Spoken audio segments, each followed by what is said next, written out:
It's something. Don't call you want. Is that better? Alright, it's time to get aggressive and get the out. Because they're trying to box us in. We're gonna make contact and we're boxed in. Alright, you're fine now. Alright, out of the car. Be advised, we've been struck, Get out. Don't you f***ing move! Don't you f***ing move! Those are federal agents, United States Customs and Border Protection, inside their vehicle driving through a residential neighborhood in Chicago. Before any contact, before anything, guns already drawn inside the car. Then they shot a U.S. citizen 5 times. Her name is Marimar Martinez. 30 years old, Montessori teaching assistant driving through her own neighborhood. And after they shot her, the United States government, these cops, labeled her a domestic terrorist. I'm Jeff Hampton, the People's Lawyer, and I'm going to show you every piece of body cam footage in this case. I'm going to slow it down and show you exactly what these cops spent months trying to hide. Because what's on this body cam isn't just evidence in a lawsuit. It's proof that federal cops planned to use violence against an American citizen before they ever got out of their car. October 4th, 2025. Brighton Park, working class neighborhood, southwest side of Chicago. That morning, CBP agents, Border Patrol, operating under Operation Midway Blitz, are patrolling in an unmarked white Chevy Tahoe. And Marimar Martinez, a U.S. citizen born in this country, is driving through her neighborhood. She sees the agents and does what people in immigrant communities have done for generations. She honks her horn, alerting others to the presence of these officers. Now I need you to understand something before I show you this next piece of footage. Everything she just did, driving on a public street, honking her horn, shouting out a warning, is protected under the First Amendment. It's not a crime now, and it never has been. But watch what these cops do when a citizen exercises her rights. It's something. Don't call you want. Is that better?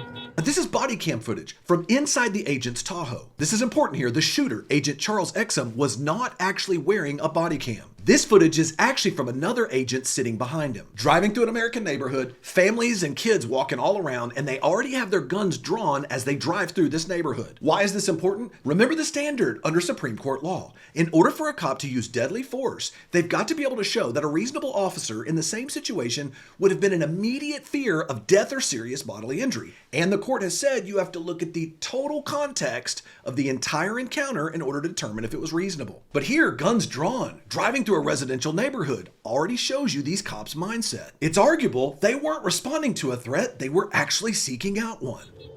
It's something. Okay, play that back. It's something. A federal agent sworn to protect the people of the United States talking about an American citizen on her own street exercising her First Amendment rights. But listen to what comes next. Alright, it's time to get aggressive and get the out. It's time to get aggressive. Not de-escalate, not create distance, not call for backup, but get aggressive. These cops skipped every step of the use of force continuum while sitting in their car. They literally skipped from verbal to deadly without even attempting to find another way. Now I'm going to show you the moment that destroys the government's case. They told us in federal court filings that Marimar Martinez rammed their vehicle, that she was the aggressor. But watch Agent Exum's hands on the steering wheel here. We are boxed in. Alright, you're fine now. Alright, out of the car. Be advised, we've been struck. Did you see that? He turned the wheel left towards Martinez's vehicle. He jerks left toward Martinez after his colleague said, it's time to get aggressive. After another agent said, we're gonna make contact. We're gonna make contact and we're boxed in. That's not a reaction. That's a plan. And here in just a moment, I'm going to prove it to you. That justification was the sole basis for shooting her. And stick around to the end of the video because I'm going to show you new technology that these cops were using to actually hunt down Marimar Martinez. This is the most important evidence in the case. The government claimed Martinez rammed them. That was their justification for shooting her, charging her with a felony, and then labeling her a domestic terrorist. But the body cam showed the opposite. He turned into her. After the cops announced their intent to get aggressive and make contact with her. In any courtroom, this is more than reasonable doubt. It's direct evidence that these officers had already planned to make direct contact with her and escalate the situation. But what happens next is even worse. Alright, you're fine now. Alright, out of the car. Be advised, we've been struck. Get out. From the moment he exits to the moment he fires is seconds, not minutes. Be advised, we've been struck.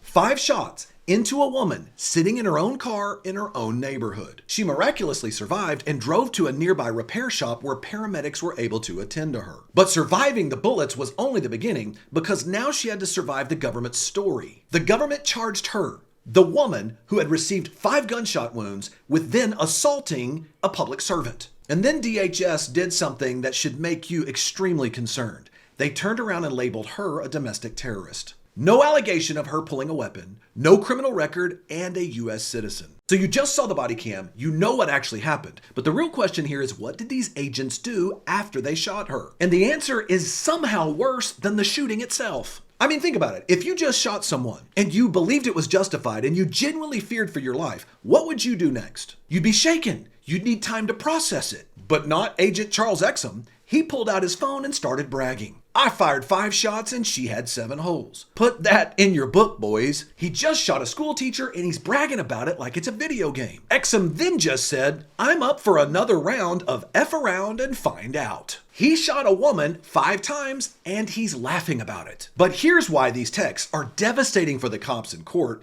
beyond being morally repulsive. In any excessive force case under the 4th Amendment, you have to analyze the officer's state of mind. Did they genuinely fear for their life? And would a reasonable officer under the same circumstances have feared for their life and responded in a similar manner? When someone shoots in genuine self-defense, they don't count holes and they don't text F around and find out. These texts are what prosecutors call consciousness of intent. This wasn't a scared officer. This was a man who chose to shoot someone and then brag about what he did. And his commander's response? In light of your excellent service in Chicago, you have much left to do. Excellent service? And Commander Bovino? After praising this shooting, he was promoted. He went on to lead the Minneapolis operation, where 2 more people lost their lives. And I'm sure you've heard of them, Renee Good and Alex Preddy. Here's the problem. I don't care what operation's going on. When you reward violence, you're only going to get more violence. And that brings me to what should be criminal in this case: the cover-up. In any shooting case involving a vehicle, the vehicles are critical physical evidence. You preserve them. You photograph every mark. Defense attorneys have a right to inspect them. But what did the government do instead? They let Agent Exum, the shooter, drive that vehicle for over 1,100 miles. He drove from Chicago to Maine before the defense ever had a chance to inspect it. And when it got to Maine, a mechanic buffed the vehicle to remove any scuff marks. Now, the last time I checked, that was tampering with evidence in a legal proceeding. If you were involved in a shooting and you were in a vehicle and you drove that vehicle across country and had any type of alterations done to it, you could easily be charged with tampering with evidence or obstructing justice. But these federal agents? Of course, nothing happened. But that's just the start. There was still the body cam, and the government fought for months to keep it sealed. They argued the body cam contained sensitive material the public should not see. Sensitive material.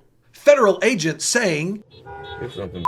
and shooting a school teacher. That's what they didn't want you to see. And the bragging text from Agent Exum, they argued they shouldn't be released because it will only serve to further sully Agent Exum, his family, and his co-workers. They're more worried about the feelings of an officer who shot a woman, a school teacher, and then bragged about it than they are whether or not he acted legally. This is what Martinez's attorney called a counterfactual public relations war. The government wasn't just defending a case here, they were building a narrative. They shot Miss Martinez. They charged her. They labeled her a domestic terrorist. They then hid the body cam. They moved the car. They buffed the evidence. And then they argued the real victim was the agent's reputation. Now, unfortunately, it seems like this is how the system far too often works. Shoot first, build a story second, and then reconfigure or reanalyze the evidence. And all of this would have worked, but for one federal judge who stood up to it all. Now listen,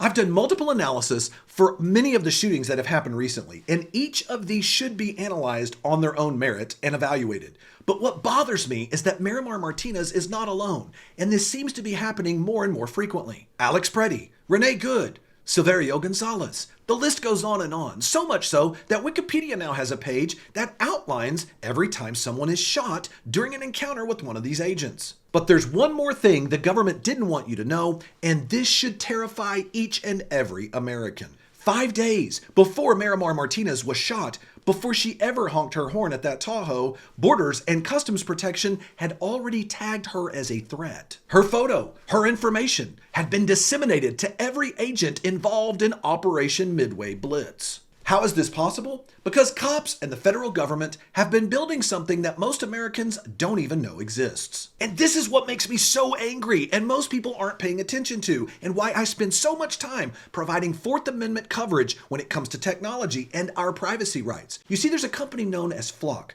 that provides surveillance cameras and license plate readers to both cities and law enforcement all over the country. When Martinez's lawyer got the protective order against her modified, here's what was exposed. 30 days of images of Martinez's car captured by Flock as it monitored it all across the city of Chicago. They were looking for a domestic terrorist, and they found a preschool teacher shopping for her classroom. And remember, your Ring doorbell? Amazon scrapped a plan to partner with Flock to expand this exact surveillance network after it realized it could track human beings.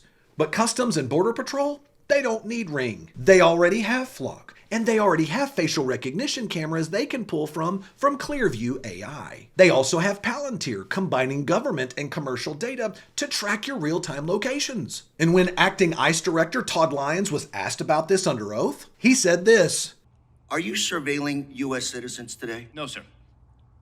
Those people practicing this First Amendment right, photos of them, data taken, they're not being placed in any kind of a database?" There is no database for protesters, sir.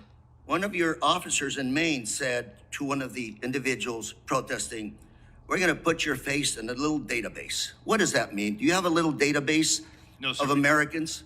No, sir, we don't. Then what do you think your ICE agent was doing to this individual when he said those statements? I can't speak for that individual, sir, but I can assure you there is no database that's tracking United States citizens. No database? 30 days of Flock images appear to say otherwise. Cops have built a surveillance machine that is now squarely pointed at American citizens. And when one of those citizens ends up with bullet holes, there's a cover-up that follows. Now let me show you what happens when you put these cops' story against the truth. November 20th, 2025. Before the body cam was even released to the public, the government quietly dropped all charges against Marimar Martinez. And they didn't just dismiss them, they dismissed them with prejudice, which means the government can never refile. It's over. The government is admitting, by its own actions, there's no evidence to prove this case. The woman they labeled a domestic terrorist, they dropped everything. Quietly, without a press conference, and certainly without an apology.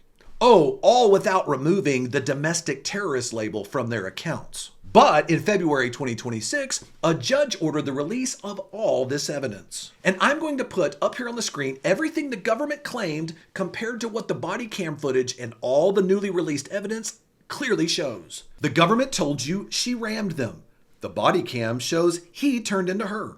The government told you agents responded to a threat. The body cam shows guns drawn before anything happened. The government told you this was justified. Their own agents said, "Do something, B, and time to get aggressive." The government told you she was a domestic terrorist. She's a Montessori teaching assistant driving through her own neighborhood. But to make matters worse, these lies didn't stay in press releases. They made it into a Supreme Court opinion. Justice Alito, joined by Justice Thomas, wrote the government's version of events as fact. In a Supreme Court dissent based on lies we just watched the body cam disprove in real time. That's scary to me because the cover-up and the reframing of what happened here made it to the highest court in the country. The government told you this footage was too sensitive for you to see. And now you know why. Marimar Martinez testified before Congress. She was invited to the State of the Union, and in February of 2026, she filed a federal lawsuit. Now, this is the part that matters most, because if this can happen to Marimar Martinez, a school teacher driving around in her own neighborhood, it can happen to anyone. So let me tell you what you need to know to protect yourself. You have a right to be in your neighborhood exercising your First Amendment rights. You can drive on your public streets. You can honk. You can speak your opinion. This is not and has never been a crime. Number 2, if cops ever confront you, say these exact words. "I am exercising my right to remain silent. I will not answer any further questions unless my attorney is present." Number 3, document everything. Badge numbers, vehicle descriptions, times, locations, write it all down. And if you have witnesses, get their names and their numbers. And if you see something like this happening to someone else, film it all from a safe distance. That is your constitutional right. Because that's the kind of evidence that the government can't drive to Maine and buff out. And finally, number 4, being a citizen doesn't make you immune from this kind of treatment. Miss Martinez is a U.S. citizen, but she was still shot and she was still labeled a domestic terrorist. Your citizenship doesn't protect you, but knowing your rights and exercising them does. Speaking of U.S. citizens facing this kind of treatment, oh, and Commander Bavino, who said Agent Exum's activity here was excellent service, check out this next video where I break down every action of Commander Bavino's role in the shooting of Alex Preddy and whether or not it was legal. Was this reasonable self-defense? And what can we learn to make sure we protect ourselves in the future? See you over there.